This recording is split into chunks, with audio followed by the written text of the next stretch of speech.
Assalamualaikum warahmatullahi wabarakatuh. Oke, kita masuk ke bab terakhir di semester 1 ya.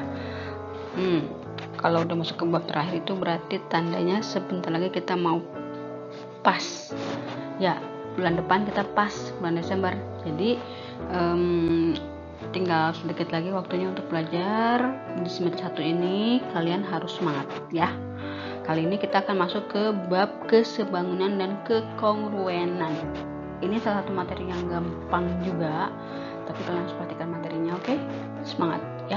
Kita mulai dari konsepnya dulu, oke? Perhatikan baik-baik ya.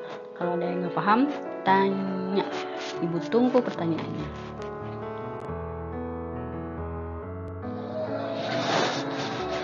Oke, yang pertama konsep kesebangunan ya. Jadi kalau kita membahas tentang kesebangunan atau kekongruenan nanti ya, itu pasti ada dua bangun. Nah, dua bangun dikatakan sebangun kalau pertama sudut-sudut yang bersesuaian sama besar ya.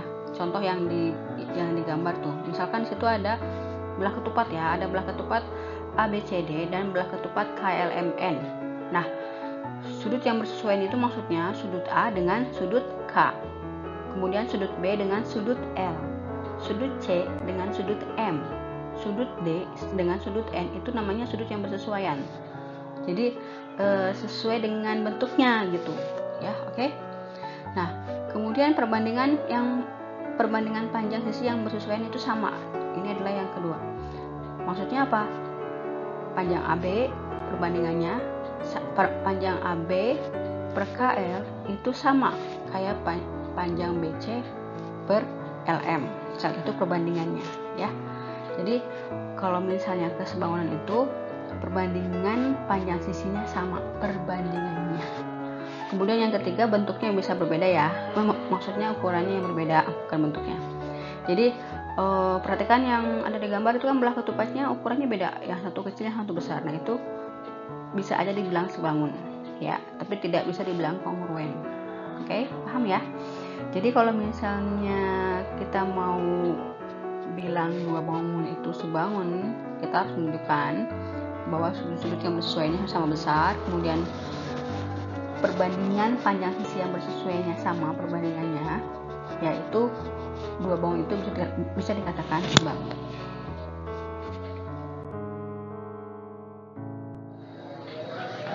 Oke, sekarang kita akan bahas rumus khusus kesebangunan segitiga.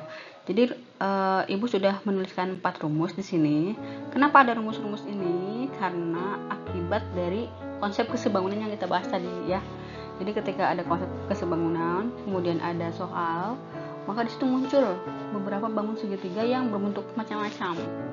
Nah, dari situlah timbul rumus-rumus yang memudahkan kalian untuk mengerjakan soal seperti itu. Contoh yang pertama nih, rumus yang pertama. Di situ ada segitiga ABC, kemudian ada garis D dan garis DE ya. Yang garis itu adalah sejajar dengan BC. Ketika ada bentuk segitiga seperti ini, maka rumusnya kalian bisa gunakan itu AD per BD sama dengan AE per CE. Jadi yang sisi miringnya itu ya bisa kita buat perbandingannya. Awas ingat-ingat ya. Kalau bisa ini rumus-rumus dicatat di buku agar ketika kalian mengerjakan soal tidak nggak lihat lagi videonya, tapi lihat buku catatan ya. Nah, kemudian rumus yang kedua.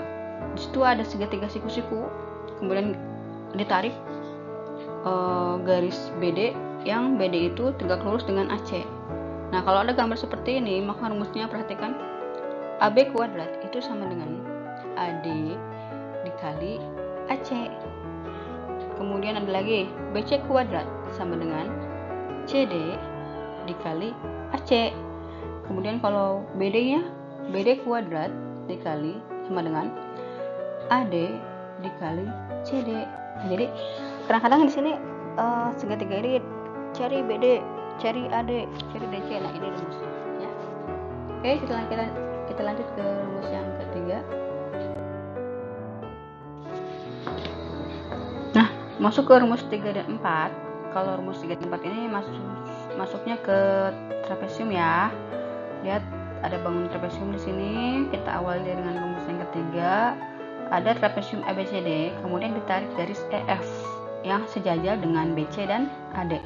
Nah, kalau ada gambarnya seperti ini, maka berlaku rumus di bawah ini. Lihat situ ada EF sama dengan BC, ya, BC dikali AE ditambah AD dikali BE per AB. Nah, itu kalau rumusnya begitu ya. Bu, kalau kita pakai yang sisi sebelah kanan bisa tidak? Bisa aja, tinggal kita sesuaikan. Rumusnya bagaimana?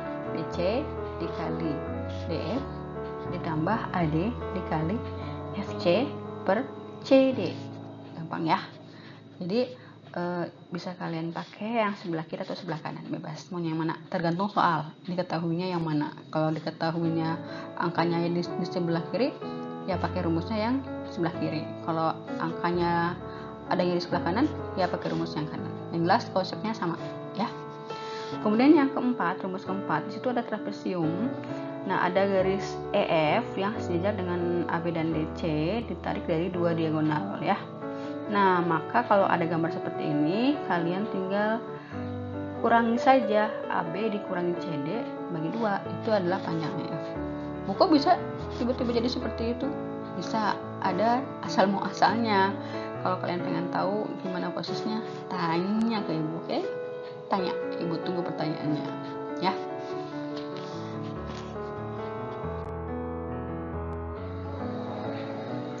Nah, sekarang masuk ke konsep kekongruenan ya.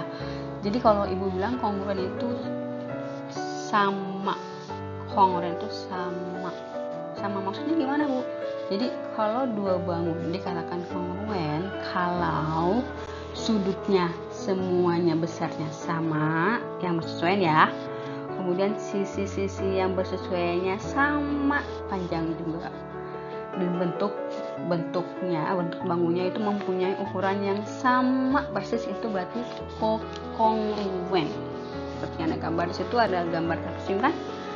Nah, di situ lihat panjang KNM sama dengan panjang SR, panjang KL sama dengan panjang PQ, panjang EQ sama dengan panjang ML, panjang KN sama dengan panjang PS. Kemudian sudutnya juga sudut K sama dengan sudut P, sudut L sama dengan sudut Q, sudut R sama dengan sudut M, sudut N sama dengan sudut S. Berarti itu disebut kongruen. Lihat gambarnya, sama persis kan? Beda dengan yang tadi yang sebangunan ada yang besar ada yang kecil ya, tapi kongruen sama. Nah, perlu kalian ketahui bahwa ketika dua bangun itu kongruen, maka dia juga dikatakan sebangun ya. Jadi kalau dua bangun itu kongruen, dia pasti sebangun. Tapi kalau dua bangun itu sebangun, belum tentu kongruen. Paham ya? Oke, itu konsepnya. Sekarang ada lagi yang harus kalian ketahui tentang kekongruenan segitiga.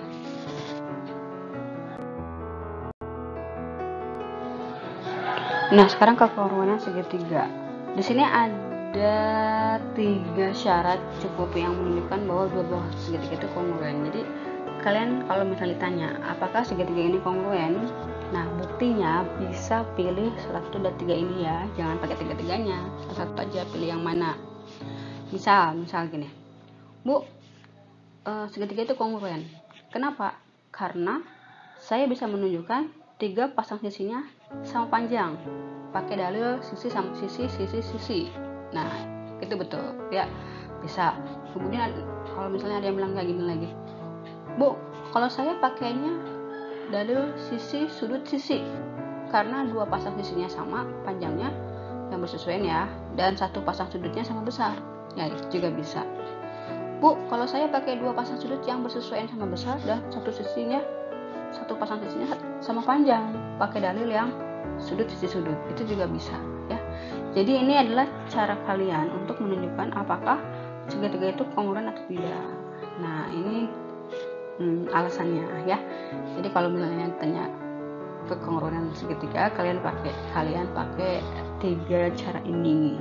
Cari mana apakah sisinya sama panjang semua, berarti pakai yang dalil yang pertama. Kalau cuma 2 yang sepanjang pasangannya, yang sudut cuma 1, berarti pakai yang kedua. Kalau ada 2 sudutnya, kemudian 2 pasang sudut ya, kemudian ada 1 pasang yang panjang, berarti pakai dalil yang ketiga. Itu ya. Oke. Nah, ini adalah materi tentang kesebangunan dan kekongruenan. Sudah Ibu beberkan semuanya. Setelah itu kalian kerjakan CBT-nya. Di sini Ibu sengaja nggak ada contoh soal karena Ibu pengen kalian tanya, ya. Kenapa kemarin cuman beberapa orang aja yang nanya ke Ibu? Kenapa nggak banyak gitu? Padahal Ibu nunggu banget pertanyaan kalian. Ibu senang kalau kalian nanya. Itu artinya kalian belajar. Itu artinya kalian memahami atau mencoba memahami apa materi yang Ibu berikan, ya. Jadi Ibu tunggu pertanyaannya. Kalian boleh nanya di grup ya. Kalau bisa nanya di grup aja, biar ketika ada temennya yang malu nanya, udah diwakilkan sama kalian gitu ya. Jadi bisa lihat jawaban dari Ibu bersama-sama di grup. Kan kalau jawab 5 cuman yang tanya aja yang tahu, tapi kalau di grup semua orang tahu, ya. Jangan khawatir, Ibu nggak akan marah kok kalau kalian nanya. Ibu malah senang deh kalau kalian nanya, ya. Ibu tunggu pertanyaannya ya. Ayo belajar bersama, cari ilmu yang banyak. Karena ketika ilmu kita banyak, maka kita akan semakin mengenal Allah, walaupun dari matematika. Karena matematika juga itu ilmunya Allah. Harus semangat cari pahala yang banyak, karena kita sedang mengembara. Tujuan akhir mana? Akhirat. Ya, matematika juga adalah pengiring kita ke sana. Karena dengan ilmu matematika kita bisa lebih mengetahui lagi kebesaran Allah Subhanahu wa taala. Oke? Gitu, semangat ya. Itu saja materi dari Ibu. Mulai minggu depan kita akan latihan soal untuk menuju ke PAS. Wassalamualaikum warahmatullahi wabarakatuh.